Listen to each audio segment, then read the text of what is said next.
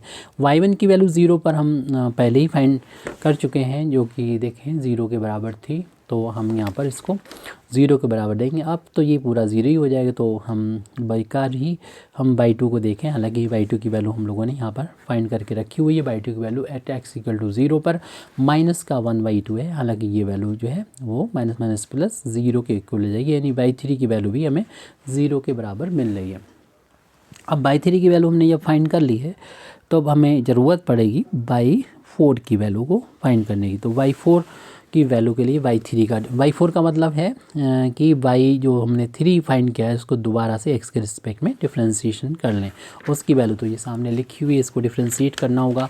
यानी y4 की value अगर आपको चाहते हैं, और y4 से ज़्यादा हमें जाना भी नहीं है, क्योंकि इसी के करस्पॉन्डिंग अगर हम फार्मूला देखें, मैक्लॉरिन थ्योरम देखें, तो फिर उसमें पता हो जाएगा x की पावर 4 तक ही हमें जाना था। तो y की पावर 4 y4 के करस्पॉन्डिंग मिलो। y3 की वैल्यू हम यहाँ पुट कर रहे हैं, जो कि माइनस का y1 इंटू y2 था, ये यहाँ पर वैल्यू हमने पुट कर दी। उसके बाद यहाँ पर माइनस साइन को हम बाहर लिख लेंगे, और इसमें फर्स्ट फंक्शन और सेकंड फंक्शन मान के इसको डिफ्रेंशिएट कर देंगे।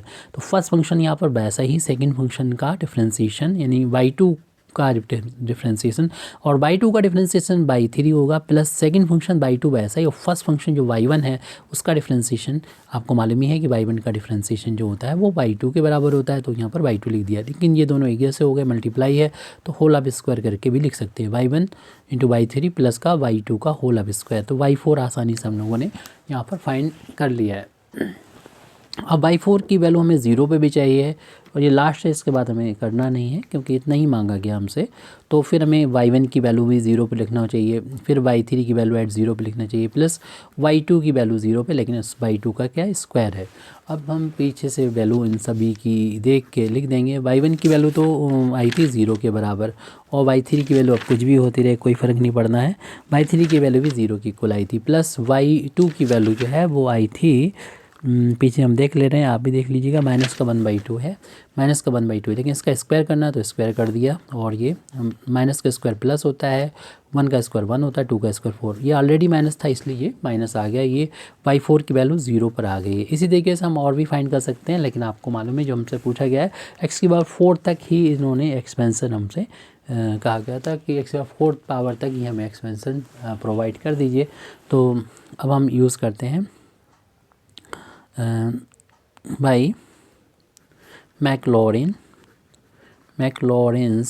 थ्योरम या सीरीज़ ये होती है y is equal to y की फॉर्म में अगर फंक्शन को लिख रहे हैं तो y at x equal to 0 plus x upon factorial 1, y1 की value at x equal to 0 plus X square upon factorial 2, y2 की value at x equal to 0 plus x की पावर 3 अपान फैक्टोरियल 3, जितनी power होगी इतनी अपान में factorial होगा, और y multiply में y3 की power at x equal to 3 plus इसी तरीके से x की power 4 upon factorial 4, next term है ये नीचे लिख दिया हमने, y4 eight x equal to 0, फिर इसी तरीके से और भी टर्म आते रहेंगे and so on to infinity. लेकिन आपको मालूम है हमें कुछ ही टर्म लिखना है। y की वैल्यू जो एक्चुअल वैल्यू है, यानी वापस हम कर सकते हैं log ऑफ 1 प्लस का cos x है, और राइट इसमें y की वैल्यू एट y बराबर 0 पर आई थी, log 2 के बराबर आई थी, इसको हम यहाँ पर लिख देते हैं log 2, ये फर्स्ट टर्म हो गया सीरीज़ का, प्लस x अपान फैक्टर 1 की वैल्यू 1 होती है, और y1 की वैल्यू तो x बराबर 0 पर ये 0 के बराबर आई है, तो उसको भी हम लोग यहाँ पर लिख देते हैं 0, ये टर्म तो 0 ही हो जाएगा। एक्स स्क्वायर अपान में फैक्टोरियल 2 की वैल्यू